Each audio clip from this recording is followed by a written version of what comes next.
The man in the parking lot. I don't tell this story often. Not because I've forgotten it, but because even now, years later, just thinking about it makes my skin crawl. At 19, I worked overnight shifts at a grocery store in a mid-sized town in the Midwest. The kind of town where nothing ever really happens, and where most people still don't bother locking their doors at night. We weren't some small farming village, but we weren't a big city either. Just one of those forgettable in-between places with chain restaurants, strip malls, and one crumbling downtown block people kept pretending would revive any day now. The store I worked at was open 24 hours, though it really didn't need to be. From midnight to 6 a.m., maybe 10 customers came in, usually the same faces, nurses coming off shift, truck drivers, a few drunk college kids buying frozen pizza and beer. I liked it, honestly. The pay was minimum wage, but there was a kind of peace in being mostly alone at night.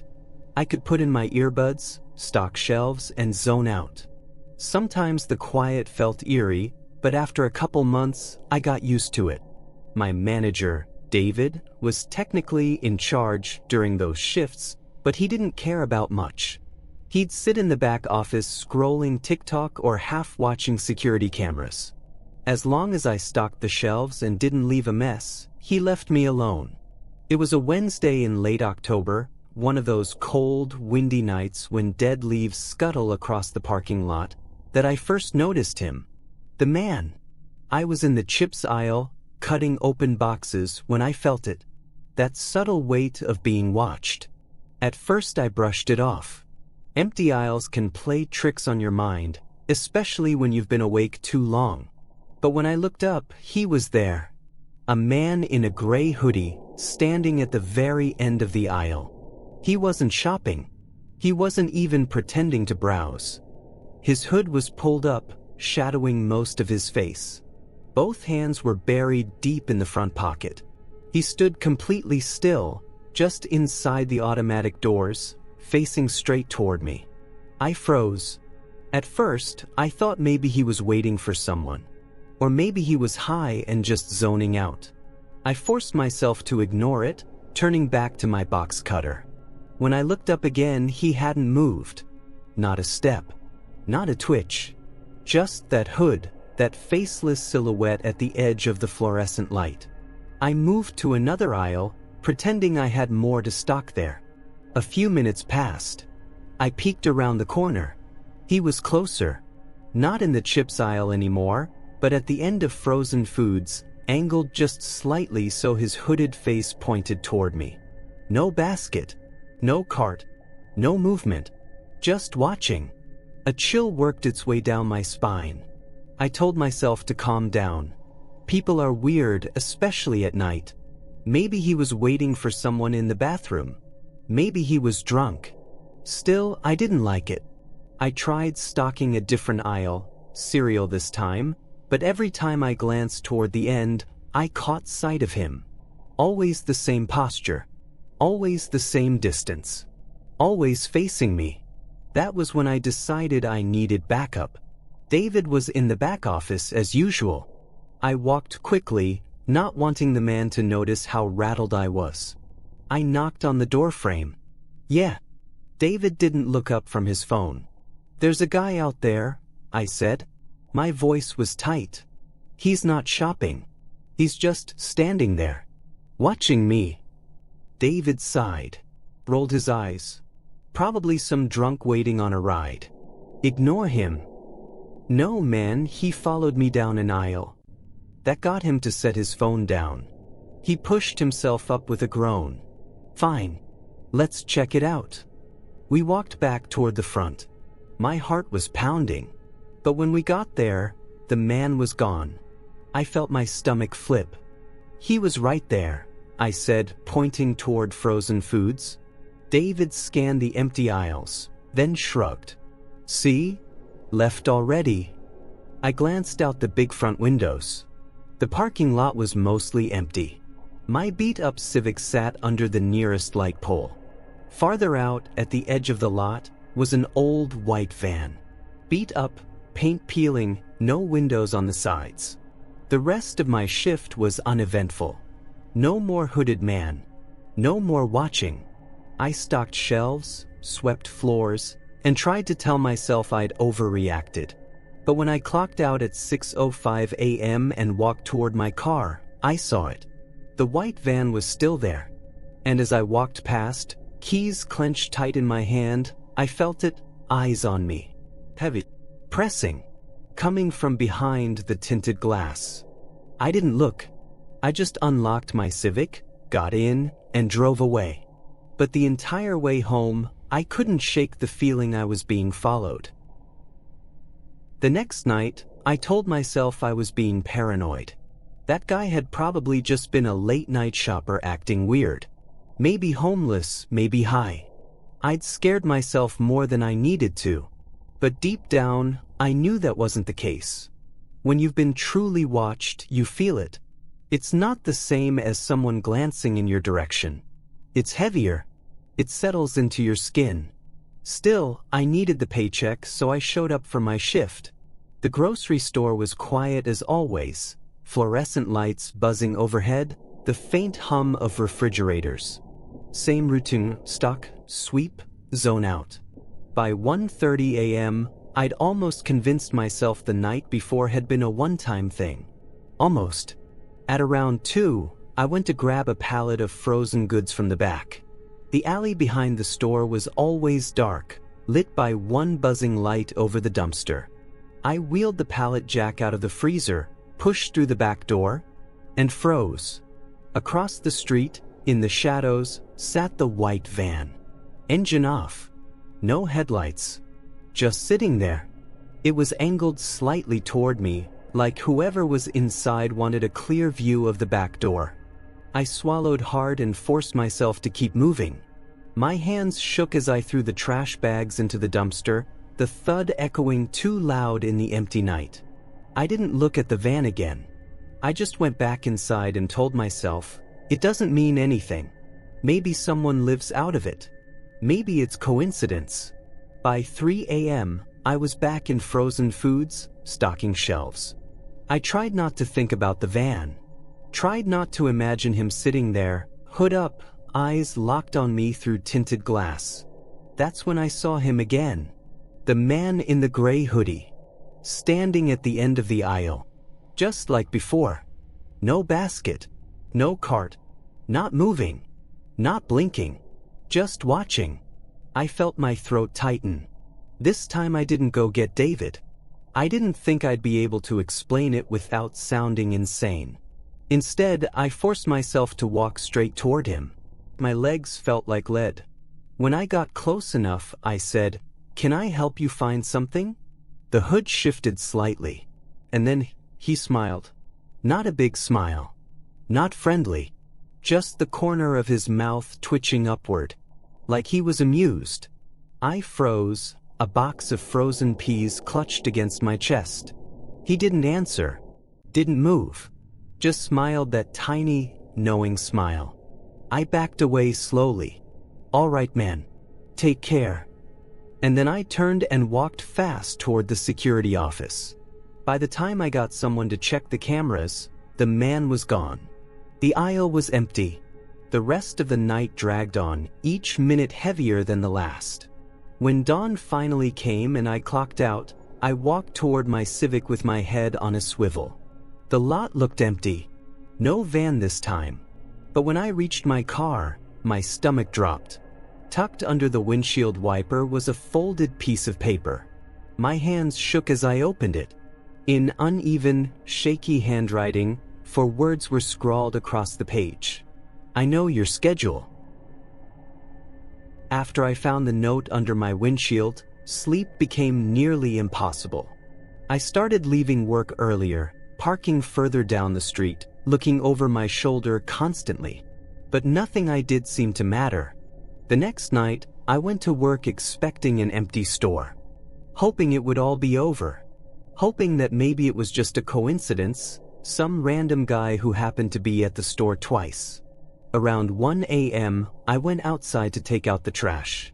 The alley behind the store was dim, lit only by the flickering streetlight above the dumpster. And there it was. The white van. Parked across the street, engine off, no headlights. Just sitting there, waiting. I froze. My mind raced. I didn't know whether to call the cops, run, or go back inside and hope it disappeared. I finally chose the last option, pretending to be calm as I tossed the trash into the dumpster and hurried back in. By the time I returned to my aisle, he was there again. The man in the gray hoodie. Standing at the end of frozen foods, hood up, face shadowed, hands buried in his pockets. No cart, no basket, no movement, just watching. I tried to tell myself to remain calm. Maybe he wasn't dangerous. Maybe he just liked watching people. But then I saw the smile. That same corner of the mouth twitch. That tiny, unnerving smirk. I wanted to scream. I wanted to run. Instead, I forced myself to take a step forward. "Do you need something?" I asked, voice shaking. He tilted his head slightly. That unnerving, deliberate tilt, like a predator sizing up prey. And then, without saying a word, he started walking toward the exit. I immediately grabbed my phone and called the store security company. My voice was trembling as I tried to explain. "He's here again. He's following me. Please send someone now." I hung up and hid behind the end of an aisle, trying to keep him in sight. By the time the security guard arrived, 10 minutes later, the man was gone. Like he had simply vanished. The rest of the night was a blur. I couldn't concentrate. I couldn't stock shelves. I couldn't even stand still without imagining him appearing behind me in the frozen foods aisle. When I left at 6 a.m., I didn't even glance at my car at first. I just walked fast to the nearest street, looking for any sign of the white van. It was there, sitting silently in the shadows. I ran to my car, unlocked it, and got inside. I didn't look up until I reached the main road, 3 blocks away. And even then, I could feel eyes on me. 2 nights later, the situation escalated further. I left work at my usual 6:05 a.m., walking toward my Civic, and found something new. Not a note. Not a person standing nearby. A Polaroid photo. I froze as I picked it up. My hands were shaking so badly I could barely hold it. It was a photo of me, taken through the front window of the grocery store. Every detail visible. My hair mussed from the overnight shift, my hoodie pulled tight, my eyes focused on stocking the aisle. I didn't know whether to laugh or scream. I dropped the photo into the passenger seat and started the car. But as I drove off, my hands gripping the wheel so tightly it hurt, I felt it. That same heavy weight of being watched. It didn't matter where I drove.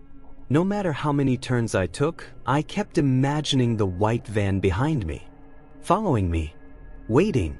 Over the next week, I became paranoid to the point of obsession. I barely slept. I barely ate. I would check my mirrors every 2 minutes, scan every alley, every shadow. Every time I left the house, I scanned the horizon for the van, for the hooded man. I stopped parking in front of stores. I stopped walking down quiet streets. It didn't help. One night, I had just finished my shift and was heading home. I parked around the corner from my street, hoping it would throw him off. I walked down the sidewalk, glancing over my shoulder constantly. And then I saw it. The van. Down the street. Engine off.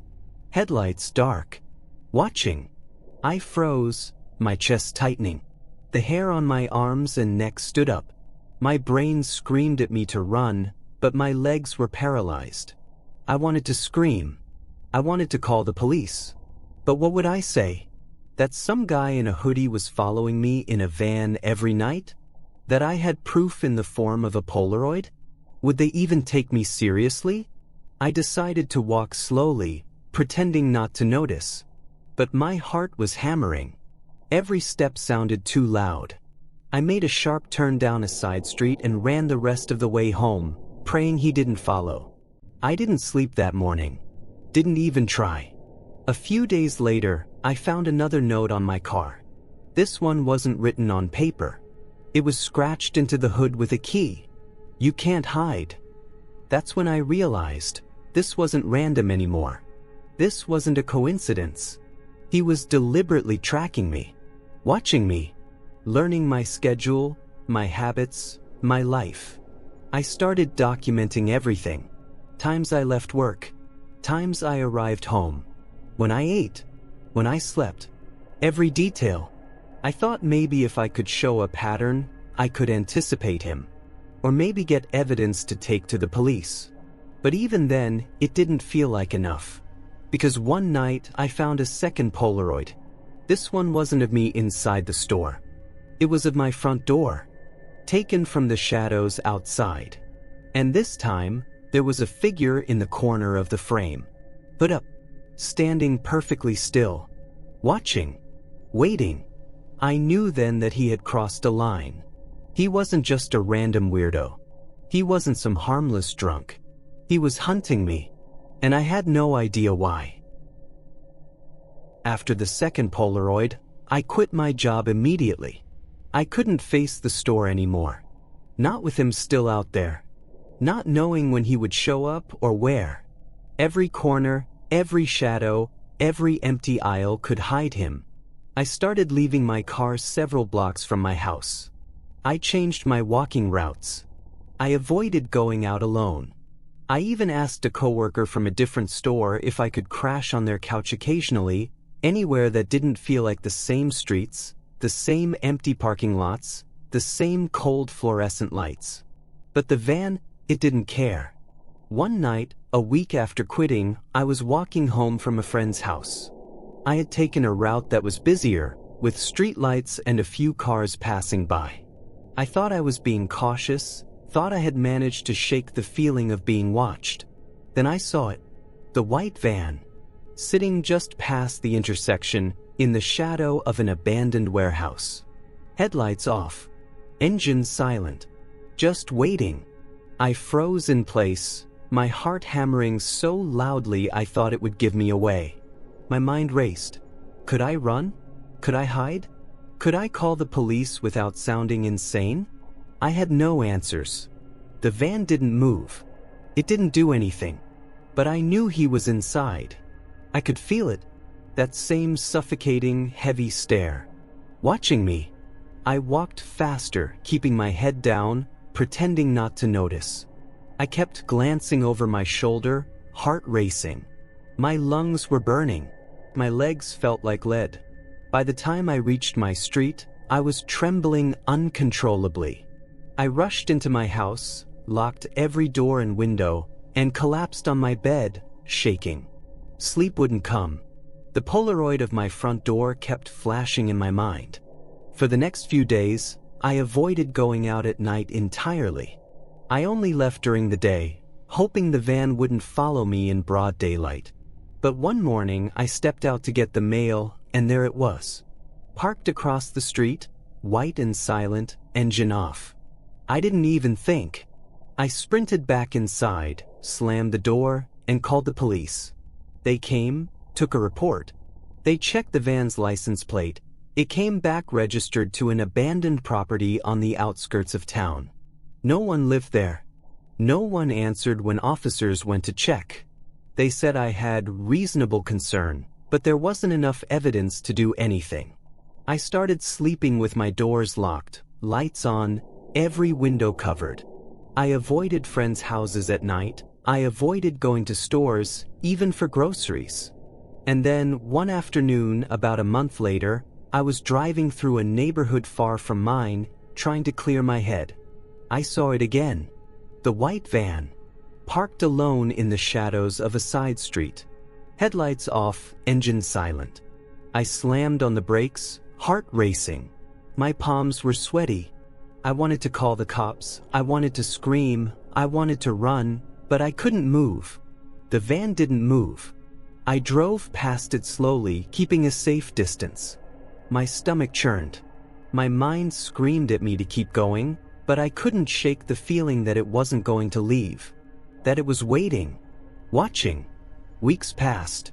I moved. Out of state. A completely different town, A completely different life. New job, new apartment, new streets. I told myself it was over, that maybe he had given up, moved on, or found someone else. But I know he hasn't. Because 2 nights ago, I was walking home from the convenience store, earbuds in, trying to ignore the cold, and I caught a glimpse of white out of the corner of my eye. Nothing on the street. No cars, no pedestrians. But in the shadows, I saw it. Just the glint of headlights reflecting off a window.